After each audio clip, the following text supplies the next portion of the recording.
Welcome to the University of Oxford Mindfulness Center's weekly podcast.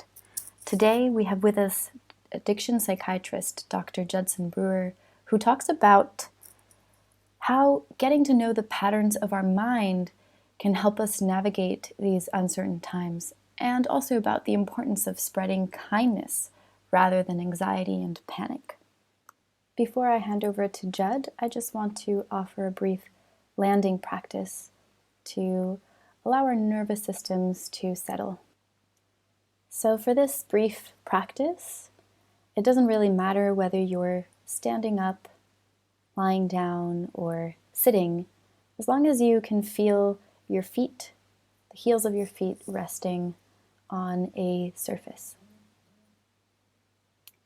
And letting your attention now drop all the way down into the feet. And particularly noticing physical sensations arising in the heels of the feet from one moment to the next. Noticing the left heel pressed against ground or whatever surface is supporting it. Sensations in the right heel resting on ground or other surface. Just taking a moment to get curious and really explore how the heels feel in this moment. There might be sensations of touch or contact, temperature, tingling, numbness, throbbing, and whatever it is that you find, seeing if it's possible to allow it to be exactly as it is. Letting that tendency that we have to want things to be different to how they are rest for these few moments. The heels can be a great place to rest our attention in a way that helps settle the nervous system. And when you're ready, bringing this brief practice to a close. And before we hear Jud, perhaps just taking a moment to stretch. Care for the body by standing up, stretching in whatever way feels supportive. So as I mentioned earlier, today's guest is Dr. Judson Brewer, who's a psychiatrist and neuroscientist based out of Brown University. And he's done a lot of really interesting research around mindfulness and addiction, particularly around eating, anxiety, and smoking. And he's also spent the past couple of weeks thinking about how mindfulness might support us through this pandemic. In the following, you will hear a recording of the live session that we had with Dr. Brewer and about 440 participants, including part of the Q&A that we had at the end. Here we go. As I go through this, invite us all to, at moments, drop into our direct experience and let this sink in. So the way I've been thinking about this, mindfulness may mean different things to different people, but from a pragmatic standpoint, I think of mindfulness as helping to bring awareness to our mental processes so we can really learn how our minds work. Only when we see this and see our minds from our own experience, this really is the only time when we can understand how our minds work. And at that point, we can then develop the wisdom to learn how to effectively work with our minds. So as a healthcare provider myself, especially in the field of psychiatry, I find this really helpful to really understand how my mind works. If I can see how I'm getting caught up in reactivity or going on autopilot and just habitually acting out an old habit loop, I can more effectively step back and not reinforce these behaviors. It also helps me to be able to empathize with my patients so that we can develop a good, strong connection that helps us work together as a team to help them improve their mental health. As a neuroscientist, I've been spending decades studying how the mind works and really trying to develop targeted treatments to help. So I thought we could start maybe with a little bit of science, just a little bit. The most primitive parts of our brains are set up to help us survive. So we can call this maybe our old brain as a heuristic. And on top of this, we've kind of evolved a neocortex, which literally means, new brain, neocortex. And this new brain helps us think and plan for the future. So how do these work together? As an example, maybe if we step out into the street without looking, both ways, we almost get hit by a car. We reflexively jump back onto the sidewalk and have a fear response that says, hey, you could have gotten killed. So we learn to look both ways before crossing the street. This becomes so automatic that we don't have to think about it. It is our habit to look both ways before crossing the street. It's interesting because this learning process is so basic that even the simplest organisms known in science, the ones with the simplest nervous systems, for example, the sea slug, which only has 20,000 neurons, these organisms learn the same way as humans. Many of us have heard of this as positive or negative reinforcement. It's got 3 core elements: a trigger, a behavior, and a reward. So when we walk up to a street, we're triggered to look both ways, and that behavior of looking both ways ends up rewarding us because we avoid getting hit. So I think of this as survival 101. So on top of this survival brain, we have this neocortex, and the neocortex and the prefrontal cortex in particular helps us survive in a different way. It helps us think and plan for the future. Yet in order to work properly, the prefrontal cortex needs accurate information. Right now, our world has been really turned upside down. With this new virus, we don't have much accurate information, whether it's about the virus itself or how socially distancing ourselves and staying home is going to affect our jobs, the economy, and our personal lives. But that doesn't stop our thinking brain from trying to plan anyway. In the face of fear, that new brain starts spinning out in what if scenarios. What if this happens? What if that happens? And similar to driving a car on sand and feeling those wheels start to slip, we gun the engine, only sinking ourselves in deeper. So here's the first take-home message. Fear plus uncertainty equals anxiety. When our primitive brain is saddled with uncertainty, it tries to think its way out of the situation, but that actually just leads to anxiety. And when we get anxious, our thinking brain starts to go offline, making it even harder to think and plan. So now let's add in another piece to this: social contagion. Social contagion is simply the spread of affect or emotion from one person to another. And if you talk to someone on the phone, for example, you hear fear or anxiety in their voice, you might get anxious. If you see people panicking and buying all the toilet paper at a grocery store, for example, you might catch that social contagion and do the same, which spreads to the next person who walks in the store and sees you, and so on and so on. So we can socially distance ourselves to keep from physically spreading a virus, for example, but someone can sneeze on your brain from halfway around the world. So social media makes emotions even more contagious than these physical pathogens because there are no physical barriers to their spread.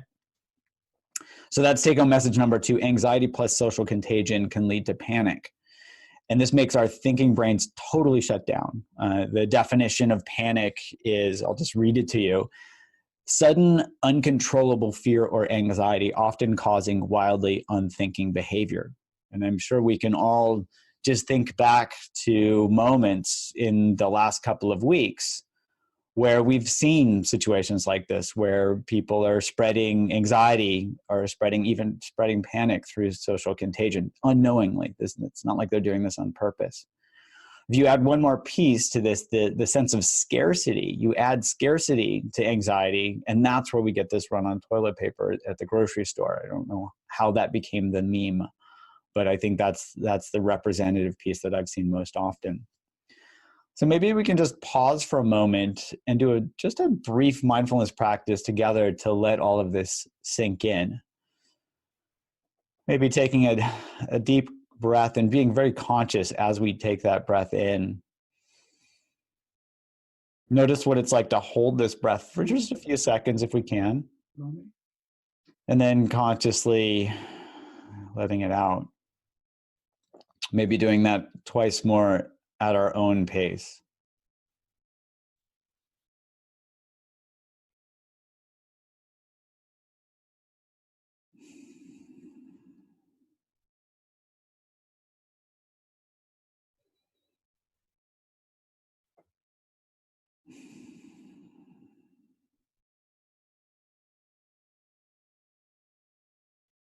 Just noticing what it's like to let that information settle into our bodies and minds, and what it's like to have that grounding of simply being aware of our breath as well. So with that information, I thought I could continue a little bit, and we can ask ourselves, how can we use this information to better know how our minds work so we can work with them? So I thought we could now focus on uncertainty and then turn towards taking care of ourselves and others as the last piece. So plainly put, uncertainty doesn't feel good. In fact, our brains hate uncertainty. Maybe we can all see this in our own experience. When there's something really uncertain, what does it feel like when there's something uncertain? It makes us pretty restless. When there is something uncertain, we try to make it certain as fast as we can, our brain kicking into high gear. Even if something bad is going to happen, we'd rather know now rather than later. I was just reflecting on my own experience earlier today and just, had this thought come up, well, maybe it would be better to know what it was like for me to have, this virus rather than not to, because I don't know how my body would respond. It's a wildly, admittedly strange thought, but that's what came through my head is, my brain wants to know, how well would I do with this virus? So I'm guessing we can all see this in our own experience. When there's something uncertain, we really try to make it certain as fast as we can. Even if something, bad is going to happen, we'd rather know now than later. Why? Because our brains need accurate information to plan. And our brains urge us into action to get information. We scramble to get as much information as we can. And, this can manifest in different ways. Perhaps we constantly check the news. Maybe we go on social media, or maybe we talk to friends. And that urge to get information gets really itchy.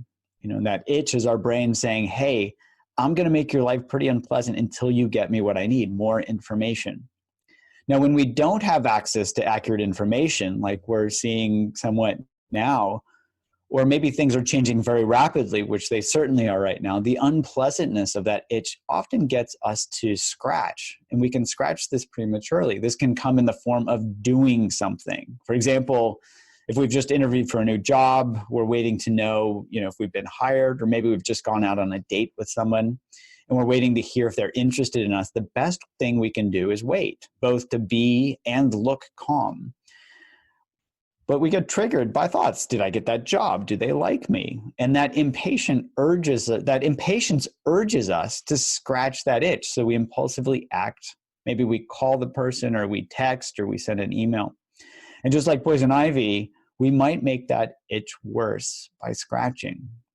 So when that person doesn't respond to our email or our text, our worry and our self-conscious minds go into overdrive. Oh no, I blew it. Oh no, I looked this way or that way.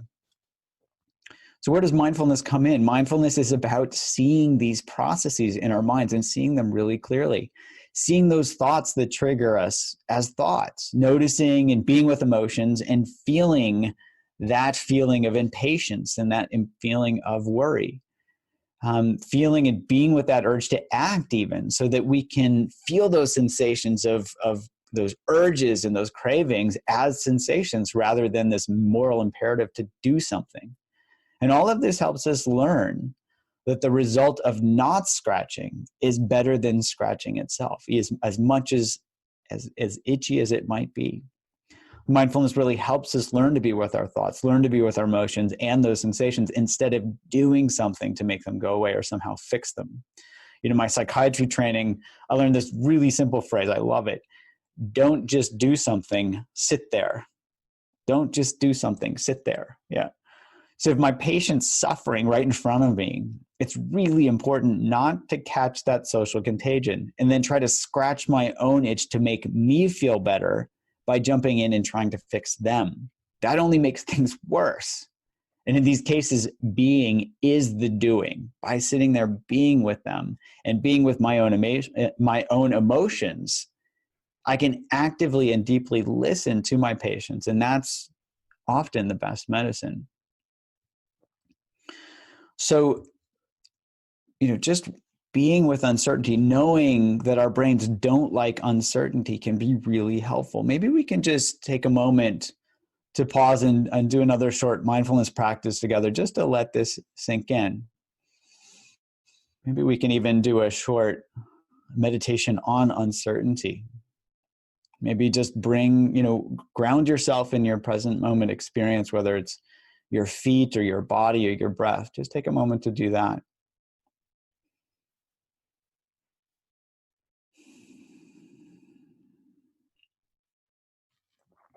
And respecting your own limits, if you can, just bring to mind something recent that feels, that reminds you of the uncertainty of it all. This probably is not very hard to do. It could be right now, just bringing to mind, the next month and how uncertain that is. Just notice what this uncertainty feels like. Where do you feel it in your body? And once you can locate it, see if you can get really curious. Pilar mentioned curiosity earlier. Just see if you can notice and be curious. Do I feel this more on the right side or the left side of my body? Do I feel it more in the front or in the back? See if you can use that simple question to awaken some curiosity in your experience right now, that attitudinal foundation of mindfulness, this awareness plus the attitude of kind curiosity.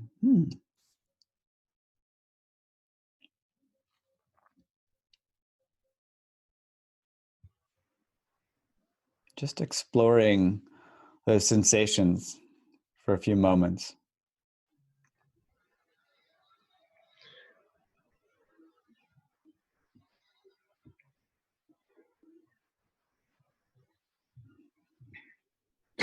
And then maybe take a moment to ask yourself, can I rest in this, in this not knowing? Can I rest in simply being with these sensations and notice how my mind wants to know the answer? Can I hold that wanting in my awareness? Can I give that wanting space?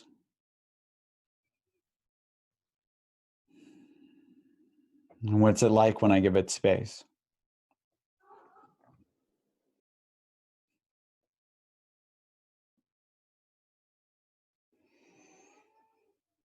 Maybe resting in a spacious awareness. We'll move on to the last piece of this, which is talking about how to help ourselves and others. I've heard from a number of people who've pointed out how they feel really guilty for staying at home and not being out there on the front lines helping others.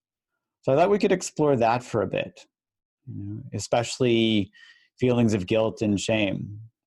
So if we look at guilt, guilt is about action. We do something that we feel guilty about.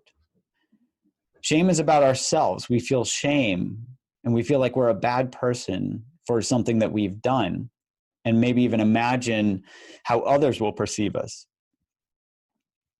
You can see how these go together. We do an action, we feel guilty.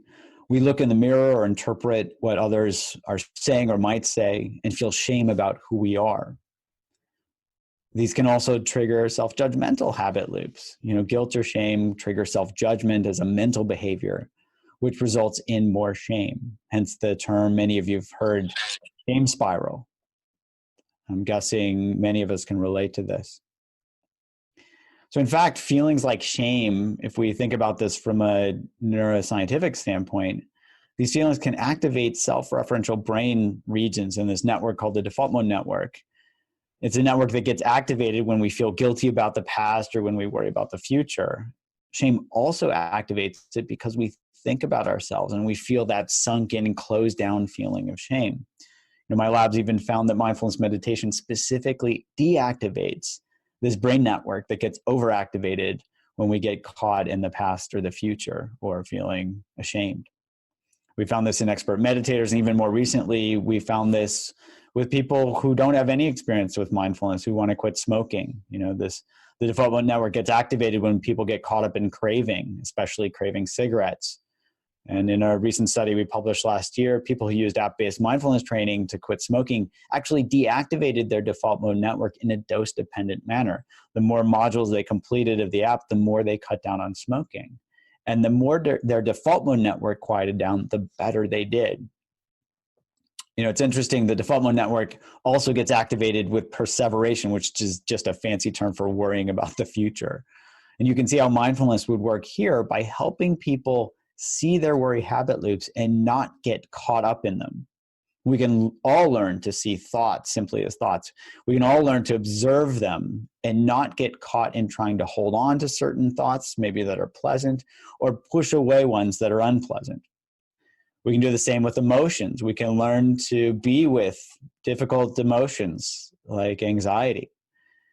With worry, this is really important because the more we get caught up in worry thinking as a mental behavior, the more it too can become a habit.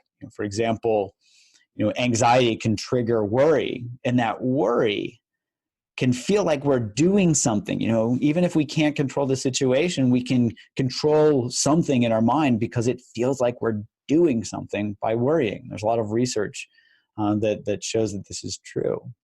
But we can all see this in our own experience. In fact, my lab's just finished 2 studies in which we looked to see if app-based mindfulness training could help people decrease these worry habit loops and anxiety. For example, in a randomized control trial of people with generalized anxiety disorder, I think of people with generalized anxiety as the Olympians of worry. We actually found a 63% reduction in anxiety with this mindfulness app, whereas the control group only reduced anxiety by about 15%.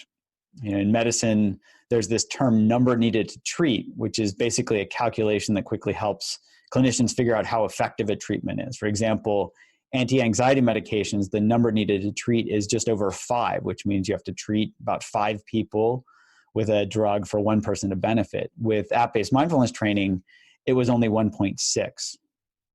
And in a second study that was actually just published today, we looked to see if mindfulness training could decrease anxiety in anxious physicians. And, a long story short, with this app-based mindfulness training, we got a 57% reduction in anxiety symptoms and a 50% reduction in certain burnout measures. And I think of this as really important today, even BC, before coronavirus. We've seen an epidemic of physician burnout at least in the United States, and I'm guessing it's not limited to us. Now things are getting even worse, so we need really effective treatments that can be disseminated widely at low cost. And it's especially important for clinicians to take care of themselves. In medical school, I learned that we shouldn't waste time eating or sleeping or even going to the bathroom, because we could be spending that time, proverbially saving lives, or literally. Do you ever see a doctor on television going to the bathroom? I never see that. So ironically, we can't help others if we're exhausted, if we're sick, or if we're burnt out ourselves as healthcare providers.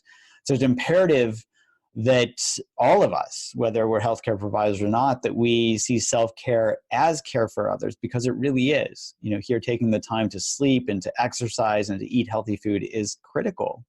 Taking a few minutes each day to practice meditation or prayer or yoga or whatever builds our mental and spiritual fitness is equally important. I think of these as, essential elements to help us all in these times. Now, I'll just finish by, something that my lab's been studying for a while is reward-based learning. The best part of all of this is that awareness as the simple ingredient, by that simply by seeing how rewarding it is to care for ourselves and others, not in a martyrdom way, but genuinely tapping into how it feels to be kind, our brains will naturally move us in the direction of being kind to ourselves and kind to others. You can even compare this for yourself right now. What's it feel like to simply and even silently wish all of the healthcare workers out there safety? Let's just do that now together for a moment. In whatever way you wish, or is most genuine for you, just wishing all of the healthcare workers out there safety.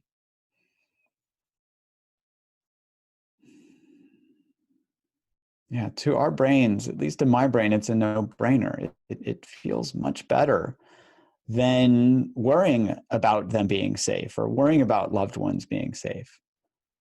And I just want to highlight that here awareness is key. We learn to repeat behaviors based on how rewarding they are, not based on the behavior itself. By seeing how worry as a mental behavior shuts down our thinking brains, saps our energy, awareness helps us become less excited to do that behavior, whether it's physical or mental in the future. And by seeing how sweet kindness is and how just really wonderful connection feels, we can help train our brains for these to become our new habits. I'll just end by there was this psychological concept that I learned in college called thaw, shift, refreeze. Maybe some of you are familiar with it. And you can think of this as an analogy of a leaf frozen in the ice in a pond. Now you can, and what that leaf needs is energy. In the spring, the sun's rays warm it up and the temperature increases and that ice thaws out and that leaf can now shift. I think of us right now, collectively, all of us here in the world, as we are that leaf, and this pandemic has actually been the energy that has thawed out this leaf. Now we have an opportunity to shift, right? Thaw, shift, refreeze. So this leaf can be blown by the winds. And I think of these winds of kindness and connection helping us shift from these old ways of, separateness and, racism, sexism, ageism, all these isms that we've been stuck in for so long. The more we can start to see really, really clearly how kindness and connection really feel better than, being separate, the more those winds will blow us to a different place. And my hope is, my genuine wish is that as we see this more and more clearly, as we do this individually and collectively, hopefully we can shift to a place where there's no going back. Even if we shift back a little bit, when this pandemic is over, that we'll all be in a place where we just can't imagine going back because our brain sees so clearly that being together and working together is the only way to move forward, both individually, both in our communities, both in our countries, and also as a world community. So I'll just end by, just reminding us, to set a habit, we have to practice a behavior. There's this saying, short moments many times throughout the day. That's how you set a new habit. That's how we all set new habits. We can all practice this today, whether it's a short mindful pause to help us step out of a worry habit loop or a shame spiral, ground ourselves in the present moment, or by simply wishing someone well when we see them or when they come to mind. Short moments many times. And what I would challenge us all to do is to make kindness and connection that new infection, so that we can all come out the other end in a better place collectively, a much better place than when this all started. And I hope we can really move onward together. So I'll stop there, and maybe we can just take a moment to sit together in this collective community. And starting with ourselves, just check in. What's it like when I judge myself? What's it like when I don't take care of myself? Just so we can see that really clearly. And then, however we can, just offer ourselves, a warm well wish. It can be, sometimes it's helpful just to put our hand on our heart or our chest to give ourselves a warm embrace, but just offer ourselves some kindness. May I be happy. May I be healthy. May I live with ease. Or whatever phrase resonates, just resting in that feeling of self-kindness.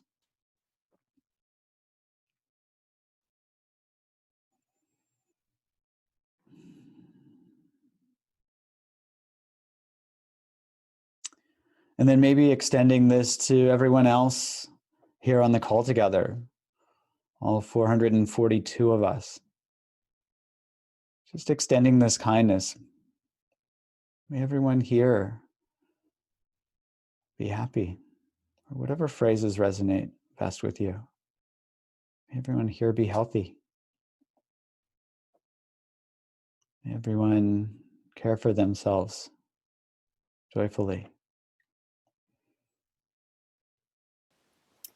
At this point in the call, we turned to a Q&A, and so to protect people's anonymity, I will be reading out the questions that were asked and share Jud's response with you.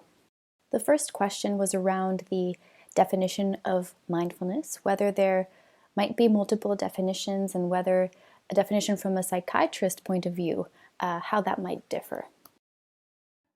So, mindfulness has been defined many different ways. There are classic definitions. There's probably the one that I've seen most commonly quoted is Jon Kabat-Zinn's, paying attention on purpose in the present moment, non-judgmentally. So I think of mindfulness in pragmatic terms because it can be conceptually challenging. What is mindfulness? So I really try to bring it into concrete pragmatic terms. So awareness, we can either be aware or not. And so there's this awareness element, but then there's this attitude of curiosity, of acceptance. And so, as we bring awareness in, we can look to see, am I prejudging this? Am I assuming that something's going to happen even though I'm aware of it? Or am I really opening to this and being curious? And so I think of mindfulness as this awareness that's imbued with this attitude of curiosity. The next question was around whether Jud thought there were any particular forms of meditation that were more suited to a situation like the one that we're currently living. My sense is this is more of a personalized medicine approach, which is for us to find what we can tap into, what mindfulness practices we can tap into best for us right now.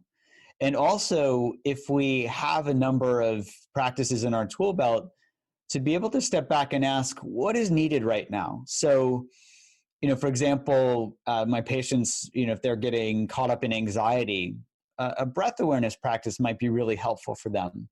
But for some of them, bringing awareness to their breath, they hold anxiety in their chest. So that's actually pretty challenging. So those, for those folks, I recommend that they, just ground themselves in their feet. Pilar led us in that beautifully at the beginning of this. So just grounding ourselves in our feet because our feet don't hold anxiety. For others, if there's a moment of feeling shame or guilt or self-judgment, that's when we can recognize that, this is a shame spiral. What's the antidote for that? Let me bring some loving kindness in, specifically toward myself. So here I would say it really depends on the situation. You can think of this, the parallel in medicine is, if there's a specific bacteria that we need to know what the bacteria is so we can give the proper antibiotics. And if we just give some generic antibiotic, the bacteria might be resistant to it and we're not helping and we're just perpetuating antibiotic resistance. In the same way, if we just bring in some generic mindfulness practice and we're not really seeing what our mind needs right now, it might bounce off where, we think, I tried that and it didn't work. And then we become disenchanted with the practice itself.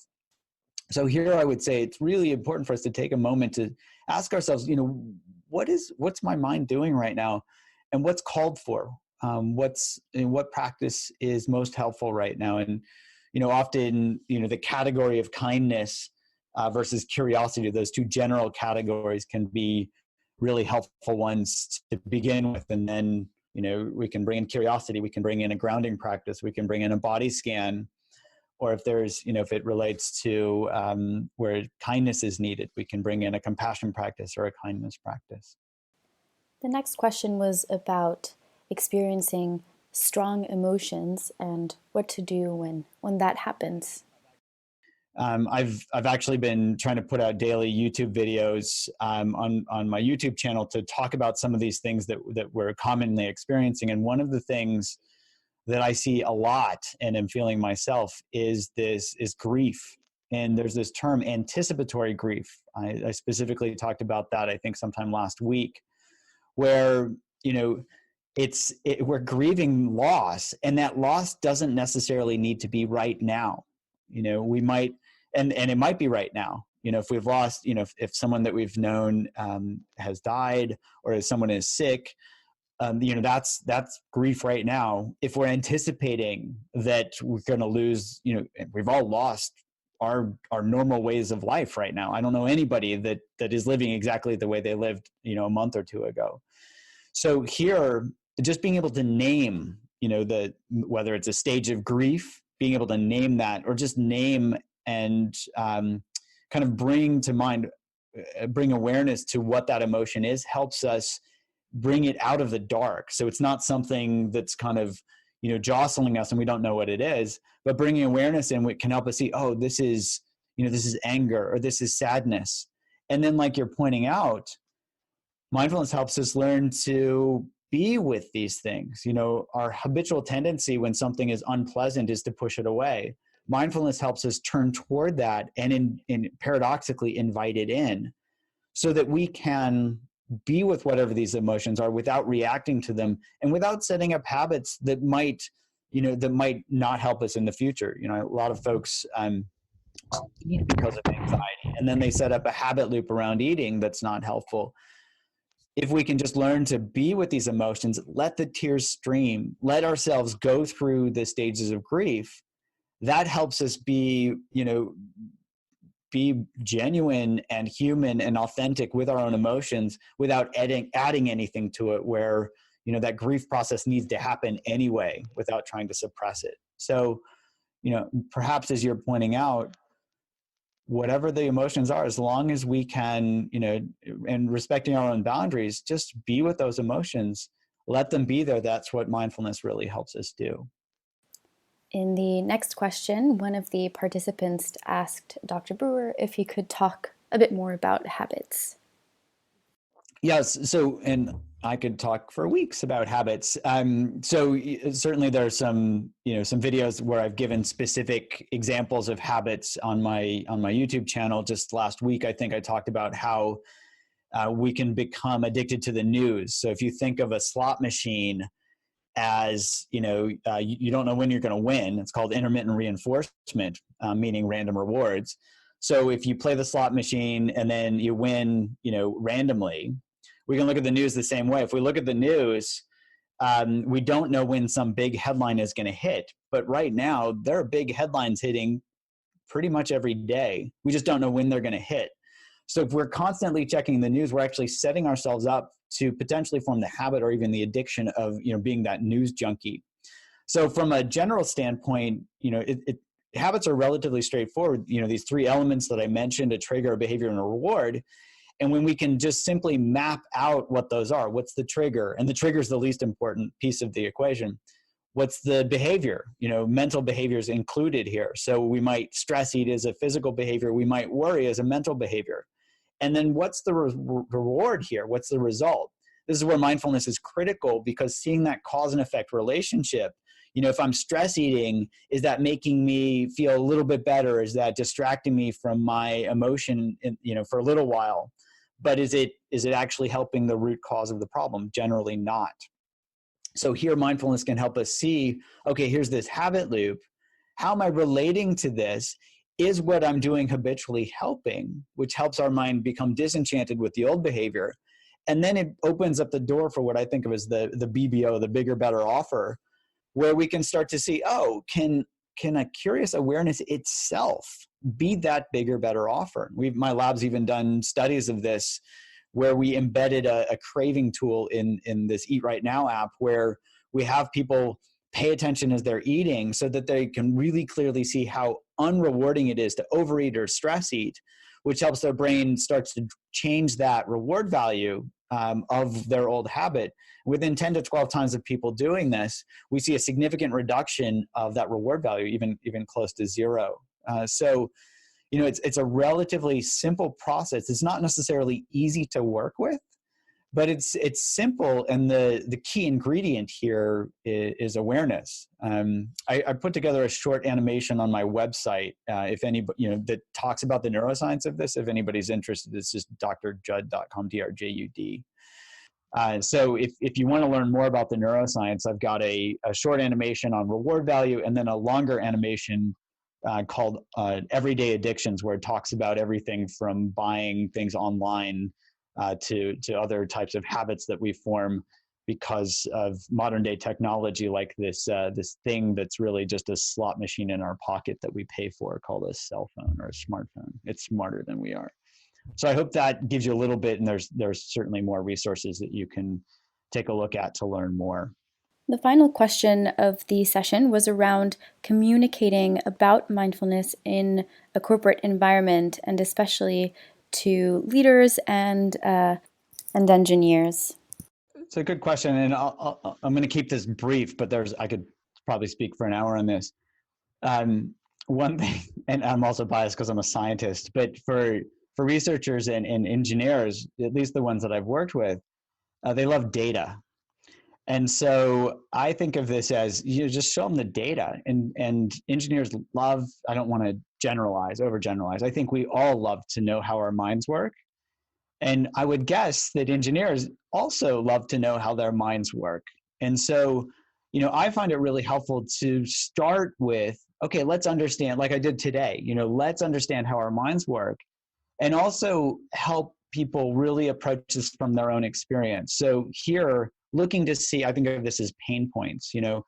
When somebody's trying to market to somebody else, they'll find a pain point, which comes from, like, if you have a knee pain, then you're more likely to buy a pain reliever because you've got pain.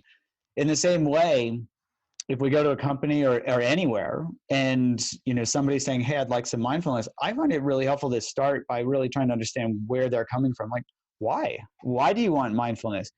What's paining you? What is ailing you? And then that helps them be able to approach this from their own direct experience, where I can then say, okay, let's see what are your habitual reactions to whatever that is that's ailing you. Is that working? Right? So we can tap into this reward-based learning piece. Typically, if it's working, they're not calling you. But if they're struggling with something like burnout or whatever, then that's why they call and say, hey, we'd like some help. So there's probably something there that you can explore, and then see what these old habitual reactions are. Help them see how this might just be something that their brain is doing based on its survival mode and isn't helpful now. And then we can start to bring the mindful awareness in to help tap into that system itself. That's what I love about mindfulness, is it literally taps into these old survival mechanisms to help our brains kind of unlearn these old habits. It's not about thinking our way into changing our behavior. It's literally about tapping into these oldest, the deepest, the strongest parts of our minds. And fortunately, what comes out on top? Curiosity, kindness, and connection, Thank you. Thank I you for think we're going to have to close questions for today. There's still a lot of great questions. I'm sorry we didn't get a chance to ask them. And thank you so much, Jud, for your wise words. So I would like to offer a closing practice just before we finish off. And this is an invitation, so feel free to opt out or do anything else that you'd like to do. And so, yeah, perhaps just shifting posture for a moment and taking a couple of deep breaths. There's been a lot of sharing, a lot of knowledge, bringing attention to the body, and just noting what it feels like to have shared in this way, to have connected. And I'll just invite you in a moment to place your hand, kind of like Jud invited us earlier, somewhere that feels supportive. And I'll offer some suggestions, and you're welcome to experiment and play around with me and see what, if anything, feels right for you at this moment. So you might like to place your hand on the top of your head or on your face, noticing what that feels like. Back of your neck, just right below where the skull begins. On your chest. arm, kind of giving yourself a hug.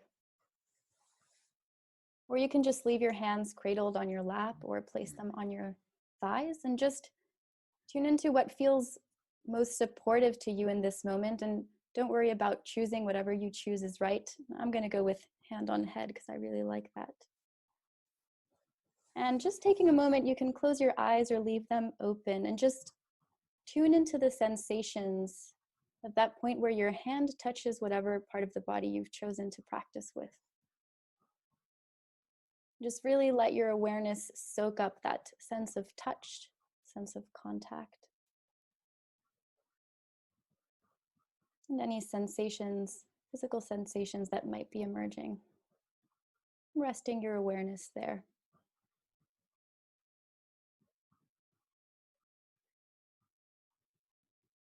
And in your own time, you can rest your hand. And so we've come to the end of this episode. We'll be back next week with more. Just wanted to thank everyone who joined us this Wednesday with Dr. Brewer. Thank Dr. Brewer for his wisdom, and also everyone who helps organize these sessions at the OMC. Wishing you the best and looking forward to more next week.